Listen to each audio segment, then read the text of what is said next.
باللہ من الشیطان الرجیم بسم اللہ الرحمن الرحیم اللہم صلی علی محمد وآل محمد وبارک وسلم۔ تمام تعریفیں اسی محمد مصطفیٰ کے لیے جو تعریف کے قابل ہیں، جس کی تعریف مالک الملک خود بھی کرتا ہے، جس کی تعریف مالک الملک کا حکم ہے کہ میں بھی اور میرے فرشتے بھی محمد مصطفیٰ کو درود بھیجتے ہیں۔ اے ایمان والو، اللہ نے کتنی بڑی بات کی ہے۔ صرف محمد کا نام کون لے گا؟ وہ جو اہل ایمان ہوگا۔ یہ جو جاہل اور بدبخت ہے، یہ محمد کا نام لینے کے قابل بھی نہیں ہے۔ تو اے ایمان، تم پر بھی محمد مصطفیٰ کو درود بھیجو۔ اس لیے میں ہر بندے کو یہ کہتا ہوتا ہوں کہ کوشش کریں اپنی تمام ترجیحات میں، تمام اقوال میں، افعال میں، تقاریر میں پہلے محمد کی ذات پر درود بھیجیں، تاکہ آپ کا جو سارا بولنا پھر عبادت میں وہ درج ہو جائے۔ تو میں اور میرے دوست نعیم بزمی صاحب ہم کچھ کام کر رہے تھے، تو ایک ویڈیو بھی ہم نے بنانے کا سوچا۔ ہم نے کہا کہ اس موضوع کے بجٹ کے اوپر ایک ویڈیو بنا لیتے ہیں۔ تو اس کے بعد ہی فوراً بزمی صاحب نے کہا جی کہ چلو تھوڑا سا ایک بات یہ بھی کہا لیتے ہیں۔ یہ جو دمچھلا نما ریاست ہے کتنی ریاست؟ پورا جو ہے نا، پورا 84,471 مربع میل راؤنڈ اباؤٹ، اگر اس کو کلومیٹر میں اگر ہم کنورٹ کریں تو کلومیٹر میں 3.3 سے ملٹیپلائی کریں گے، راؤنڈ اباؤٹ 2.5 لاکھ مربع کلومیٹر ہے۔ 2.5 لاکھ مربع، دنیا کے تقریباً 150 ملکوں سے بڑی ہے۔ تو اس میں کیا ہے جی، اس کا پورا 4 حصوں میں تقسیم ہوئی ہوئی ہے۔ ایک حصہ، بڑا حصہ جو ہے وہ ہندوستان کے پاس ہے، اس سے جو چھوٹا حصہ ہے وہ پاکستان کے پاس ہے، جس میں گلگت بلتستان سمیت اور یہ دمچھلا سمیت، اور تیسرا حصہ جو ہے وہ ہے چائنا کے پاس ہے، اور جو چوتھا حصہ ہے وہ کسی حد تک اس کو ہم یہ کہہ سکتے ہیں وہ ویلی کی شیپ میں ایک اپنا ایک اینٹیٹی رکھ رہا ہے۔ تو یہ جو چاروں حصوں میں یہ اس کے جو حصے بکھرے ہوئے، اس سے بکھرے کرنے کے بعد جب یہ اقوام متحدہ میں جب اس کا معاملہ گیا، تو میں آپ لوگوں کی اطلاع کے لیے عرض کرنا، جو اقوام متحدہ کا جو چارٹر ہے، اس چارٹر کا جو چیپٹر 6 اور 7 ہے بزمی صاحب، وہ کس کے بارے میں؟ مقبوضہ ریاستوں کے بارے میں۔ اور مقبوضہ ریاستوں کی تعریف کیا ہوتی ہے کہ جب تک مقبوضہ ریاستیں اپنے اصل پر نہیں آتی، اصل کا مطلب کہ at that point when they have been distributed، جس وقت جو ڈسٹریبیوٹ ہوئی تھی اس وقت تک کوئی بھی جو ہے ایڈمنسٹریٹر، میں چلو تھوڑا سا لفظ کو اور تھوڑا آسان بنا رہا ہوں، کوئی بھی ایڈمنسٹریٹر ان میں ترمیم یا ان کے حصوں کو نیچے سے اوپر نہیں کر سکتا۔ تو اس میں کہنے کی بات یہ ہے کہ پھر 370 جو آرٹیکل 370 انڈیا نے لگایا وہ کس سینس میں لگایا؟ 35 سے کس سینس میں لگا؟ یہاں جی بی کا حق کس نے چھینا؟ کیوں چھینا؟ کہ جی بی کا جو باشندہ ہے وہ اسٹیٹ سبجیکٹ کا عمل نہیں ہے۔ کس نے یہ حق چھینا اس دمچھلا ریاست کے باشندوں سے کہ یہ جی بی کے باشندے نہیں ہیں؟ جس طرح جی بی والوں کو پاس جاری ہوتا ہے چائنا ٹریڈ کے لیے، اس طرح ان کا بھی حق ہے، ان کو بھی ٹریڈ کا پاس جاری ہونا چاہیے۔ لیکن یہ کون کرے گا؟ وہ کرے گا جن کے اندر میں ضمیر زندہ ہوگا۔ تو اچھا، اب میں جو مین ٹاپک کے اوپر آتا ہوں۔ یہ پوری جو ریاست ہے، اس کا جو یہ دمچھلا سا جو ہے، یہ کتنا ہے؟ 6% ٹوٹل۔ جب یہ پارٹیشن ہوئی، صرف پارٹی میں 2.5 جو ضلع تھے، 2.5 بھی میں نے زیادہ کیا دیا، 2.5 ضلع ادھر آئے، باقی ساری ریاست ادھر گئی۔ 2.5 ضلعوں میں جو ایک جو ضلع تھا وہ ضلع میر پور تھا، جس سے آگے پھر 4 ضلع اور جنم ہوئے، میر پور، بھمبر، کوٹلی۔ اس طرح ایک ضلع مظفر آباد تھا، یہاں سے پھر 3 ضلع اور جنم لیے، جیلم ویلی، نیلم ویلی اور مظفر آباد۔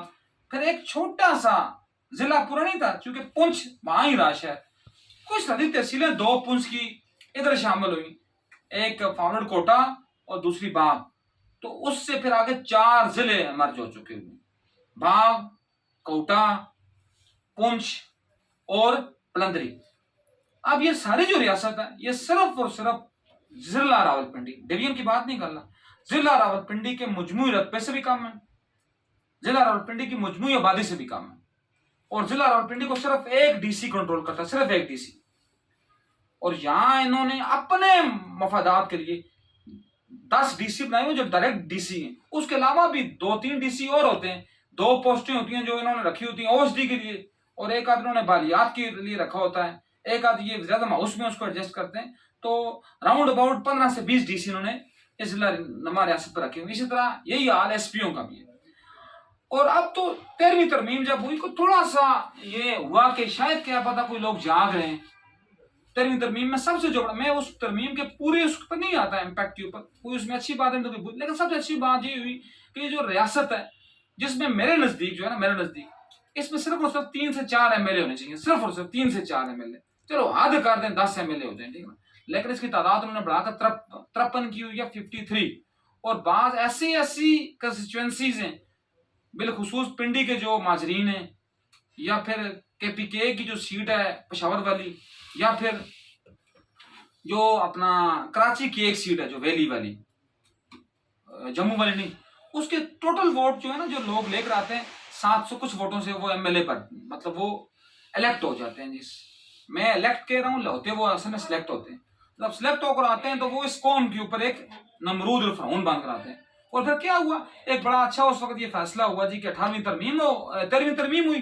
13ویں ترمیم میں وزراء کی طرح کو کم کیا گیا کہ پوری جو ہے اپنا اسمبلی اس کا 30% صرف وزراء ہوں گے، جس کے تعداد کوئی تقریباً 16-17 بنی. تو 16-17 تو لوگوں نے سکھا سانس ہے، چلو کم از کم کچھ نہ کچھ تو ہوگا نا. جب پہلی یہاں کیبنٹ بنی تھی تو اس کیبنٹ میں صرف ایک وزیر اعظم تھا اور ساتھ 3 سے 4 وزیر تھے. اور آج بھی یہ جو ابھی آج کل جو چل رہی ہے ہماری یہ حکومت، اس میں بھی آج 2.5 مہینے ہو گئے کوئی وزیر نہیں ہے. اللہ کا شکر ہے ریاست چل رہی ہے، کیونکہ یہاں کام کیا ہے جس میں وزیروں کی تعداد. تو اب کیا ہے جی، اب 13ویں ترمیم جن لوگوں نے کی ان میں ایک بہت بڑے فرزند کشمیر موجود ہیں جو ایک بہت بڑی پارٹی کو لیڈ کرتے تھے، اور 5 سالوں نے ترم بڑے جس کو کہتے ہیں نا کہ بڑے تم تراشی کے ساتھ انہوں نے وزارت عظمیٰ کے مزے بھی لیے. انہوں نے بڑا ایسا کریڈٹ لیا کہ ہم نے 13ویں ترمیم کی اور 13ویں ترمیم سے ہم نے یہ مفاد لیے. تو چلو لوگوں نے بھلے بھلے کی، لوگوں نے کہا چلو یہ اچھا کام ہے. لیکن وہی بندہ جب 15ویں ترمیم کے حق میں بزمی صاحب ووٹ دے رہا تھا، ان آنکھوں نے دیکھا جب ووٹ ڈالا گیا تو پھر اس نے اس کا بھی کریڈٹ لیا. اور اب 15ویں ترمیم میں کیا ہوا ہے؟ بے لگام وزارتیں. مجھے لگتا ہے 53 کے 53 وزیر بنیں گے، کوئی وزیر بنیں گے، کوئی مشیر بنیں گے، کچھ کو اسپیشل اسسٹنٹیاں ملیں گی، کچھ کو یہ پارلیمانی سیکرٹری بنا دیں گے. آئی مین ٹو سے دیٹ کہ تمام کے تمام کو ہڈی ملے گی. تو میرا کہنے کا مطلب ہے کہ پھر آپ لوگوں نے اللہ کے پاس کیسے جانا ہے؟ کیا مالک کا کوئی کنسپٹ نہیں ہے آپ کے نزدیک؟ کیا آپ نے اپنی نسلوں کو اسی کے اوپر لگانا ہے؟ دیکھیں یہ جو کہتے ہیں نا میرے نبی محمد مصطفیٰ کا فرمان ہے کہ جو بولے گا نہیں، جو اپنی جس کو اللہ نے زبان دی ہے یا لکھنے کی میں تو الحمدللہ مجھے میرے نبی کا صدقہ ہے، میں نے انٹرنیشنل ہیومینٹیرین لا میں جس کسی کو اگر میرے اوپر شک ہو نا تو میرا آنرری سرٹیفکیٹ چیک کر سکتا ہے. ٹھیک ہے، میں تو الحمدللہ وہاں سے ایک لیگل ڈپلوما کیا ہوا ہے. مجھے کم از کم آپ کی دمچھلا نما ریاست کا میرے پاس کچھ نہیں ہے. مجھے الحمدللہ نبی کا صدقہ. بعض لوگوں نے تو تنظیمیں بنائی ہوتی ہیں کہ میں لیگل اس کا یہ ہوں، میں انٹرنیشنل فورم کا جنرل سیکرٹری ہوں، صدر ہوں. ہمیں تو الحمدللہ وہاں سے ہم نے ڈپلوما لیا ہوا اور وہ بھی محمد اور آل محمد کی جوتیوں کا صدقہ ایک بڑے اعزاز ساتھ لیا ہوا. تو میرا تو حق بنتا ہے، میں تو بولوں گا اس کے اوپر. اور میں کیونکہ اگر میں بات نہیں کروں گا جب میں مروں گا تو میرا اللہ مجھ سے پوچھے گا کہ تمہیں جو چیز ہم نے دی تم نے اس کے اوپر کیوں نہیں. اب مجھے صرف یہ میرا ایک کوسچن ہے، بڑا سارا کوسچن مارک ہر اس باغیرت بندے کے لیے. وہ ان سے پوچھے نا کہ تم نے کس پیرائے میں یہ ترمیم پاس کی، اور وہی لوگ جو پہلے ہیرو تھے وہ اب بھی کیسے ہیرو ہو گئے. کیا اس کا مطلب ہے کہ آگے سارے گھاس چرنے والی کھانے والی مشینیں، کہ آگے سارے گدھے جو آپ کی بات کو سوچ نہیں سکتے؟ تو ہم نے تو سب کہہ نہیں ہے جو ہم کہہ سکتے ہیں، ٹھیک ہے نا. باقی ہمیں امید ہے الحمدللہ، امید کامل ہے، کسی نے سننا تو ہے نہیں ہے، سن کسی نے لیا بھی تو اس کے اوپر عمل درآمد تو کرنا نہیں ہے. لیکن کیا ہے کہ کیا کہا جی اقبال نے، گرچہ بت ہوں جماعت کی آستینوں میں مجھے حکم ازاں لا الہ الا اللہ. اور لا الہ الا اللہ میں کیا کہا ہے مالک نے؟ لا الہ الا اللہ کا مطلب کیا جی؟ پہلے لا نہیں، اللہ نہیں ہے کوئی اللہ کے سوا معبود. تو بات یہ ہے کہ نہیں جب کہتے ہیں اس میں اتنی زیادہ پاور ہو جاتی ہے، اصل کی پاور ہو جاتی ہے کہ ہے. تو ہم نے تو لا کو چھوڑا ہوا ہے. کیوں چھوڑا ہوا ہے؟ کہ ہم میں اتنی ہمت ہی نہیں ہے. ہمیں تو کیا ہے جی، ہم تو اٹھتے ہیں دن کے ٹائم ہم نے کھانا کھانا ہے، ایک روٹی پہ مل جائے وہ بھی اللہ کا شکر ادا کرتے ہیں. سونے کے لیے ہمیں کیا ہے کہ جس ننگی زمین پہ کوئی سلا دے ہمارے لیے کون سی پرابلم پریشانی ہے. کب تک؟ جب تک محمد اور آل محمد کا ہمارے پر سایہ ہے. اور انشاءاللہ یہ سایہ تا دم میں مرگ رہے گا اور مرنے کے بعد بھی رہے گا. اور ہم انشاءاللہ اپنی استطاعت کے مطابق ان وقت کی یزیدوں کو للکارتے رہیں گے. کیوں؟ ایک آخری شعر کر کے میں اس کو کمپائل کروں گا. کیوں کہ دور حاضر کے یزیدوں کی محفل میں بیٹھ کر دیتے ہیں لوگ گالیاں گزرے یزید کو. تو یہ کیا یزیدیت ہوئی کہ آپ یزیدوں کے پاس بیٹھے بھی ہوں اور پچھلے یزید کو گالیاں دیتے ہوں. تو خدارا اپنی اصل کی طرف لوٹ کر آئیں. ان سے پوچھیں، ان کو جھنجھوڑیں کہ کیوں اور کیسے یہ کام تم نے کیے. امید ہے کہ کسی نہ کسی ایک بندے کا ضمیر جاگے گا انشاءاللہ اور میرا مدعا پورا ہوگا. تو انہی الفاظ سے میں اپنی بات کو کمپائل کرتا ہوں. وما علینا الا البلاغ المبین.